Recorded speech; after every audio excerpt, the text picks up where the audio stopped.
আসসালামু আলাইকুম। নার্গিস কুইজিনে আজকে আমি আপনাদের খুবই মজার এবং খুবই সহজভাবে আজকে ফ্রাইড রাইসের রেসিপি শেয়ার করব। তার জন্য ১ম এ একটা ফ্রাই প্যানের মধ্যে আমি তেল দিয়ে দিচ্ছি। তারপর এখানে একটা তেজপাতা, ২ টা এলাচ আর ২ টা লং দিয়ে কিছুক্ষণ ভেজে এখানে আমি দিয়ে দিচ্ছি আদা কুচি। আদাগুলোকে আমি ছোট, ছোট করে কুচি করে নিয়েছি। তারপর এখানে দিয়ে দিচ্ছি গাজর কুচি। এই গাজর কুচিগুলো ফ্রোজেন করা। আপনারা চাইলে টাটকাটাও দিতে পারেন। তারপর দিয়ে দিচ্ছি পেঁয়াজ কুচি আর কাঁচামরিচ কুচি। কাঁচামরিচগুলোকে আমি একটা কাঁচামরিচকে আমি ২ ভাগ করে নিয়েছি।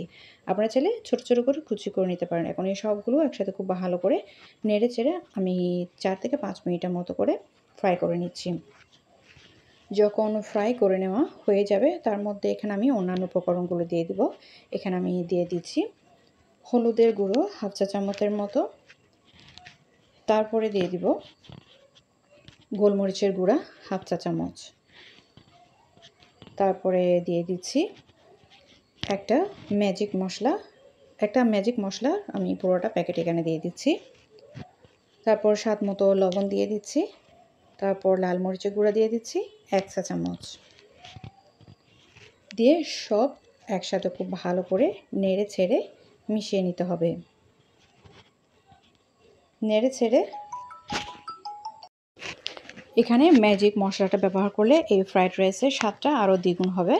আপনারা চাইলে এই ম্যাজিক মশলাটা ব্যবহার করতে পারেন। আর যদি হাতের কাছে ম্যাজিক মশলাটা না থাকে সেক্ষেত্রে এই ম্যাজিক মশলা না দিলেও চলবে। তবে এই ফ্রাইড রাইসকে আরও বেশি সহজ করে তোলার জন্য এই একটা ম্যাজিক মশলাই যথেষ্ট। এখন এখানে দিয়ে দিচ্ছি ১ চা চামচ ভিনেগার।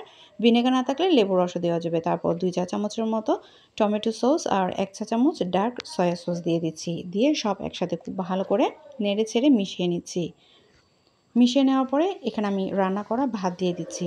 রান্না করা ঝরঝরে ভাত দিয়ে এখন ভাতের সাথে সব উপকরণ খুব একসাথে ভালো করে নেড়ে চেড়ে একসাথে মিশিয়ে নিব। এখানে চাইলে আপনারা টাটকা রান্না করা ভাত ব্যবহার করতে পারেন। আবার যদি চান আপনারা ফ্রিজে রাখা ভাতও এখানে ব্যবহার করতে পারেন। যদি দেখা যায় আপনারা ফ্রিজে এর আগের দিন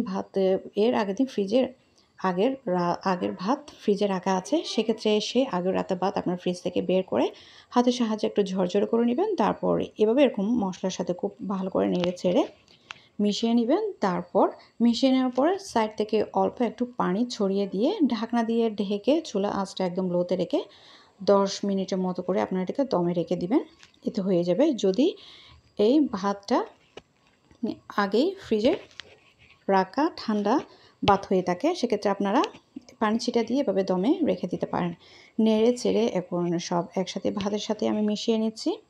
মিশিয়ে নেওয়া হয়ে গেলে তৈরি হয়ে যাবে খুবই সহজভাবে তৈরি, খুবই মজাদার এই ফ্রাইড রাইস। আশা করছি আমার আজকে এই ফ্রাইড রাইসের রেসিপি আপনাদের খুবই ভালো লাগবে।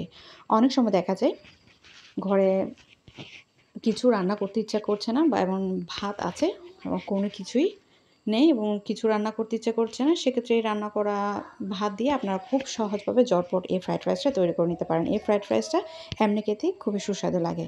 আশা করছি আমার রেসিপি আপনাদের খুবই ভালো লেগেছে। ভালো লাগলে অবশ্যই চেষ্টা করবেন। পরবর্তী রেসিপিগুলো দেখার নিমন্ত্রণ জানিয়ে আমি এখানে শেষ করছি। আল্লাহ হাফেজ।